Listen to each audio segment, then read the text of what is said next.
എല്ലാവർക്കും നമസ്കാരം. ഇന്നത്തെ ശുഭചിന്ത. ഒരു വ്യക്തിയിൽ പ്രതീക്ഷയും പ്രത്യാശയും നിറച്ച് അവനെ ലക്ഷ്യം നേടാൻ ഉത്തേജിപ്പിക്കുന്നത് നാം കൊടുക്കുന്ന പ്രോത്സാഹനം ഒന്ന് മാത്രമാണ്. പ്രോത്സാഹനം നൽകുന്നത് എപ്പോഴും ശീലമാക്കുക.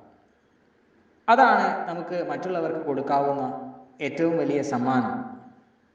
അത് മനസ്സറിഞ്ഞ് തന്നെ നമുക്ക് മറ്റുള്ളവർക്ക് കൊടുക്കാം.